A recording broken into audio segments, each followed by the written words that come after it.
To make the fries, I took 3 potatoes and I cut them up into thin slices. Then I boiled them in vegetable oil for around 5 minutes. Then when I took them out, I put salt on them and they were done.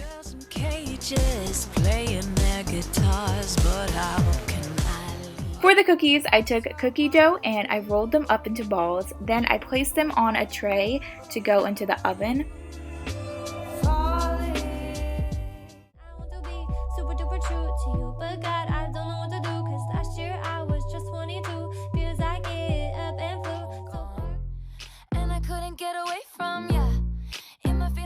Then after they came out of the oven, they were finished and ready to eat.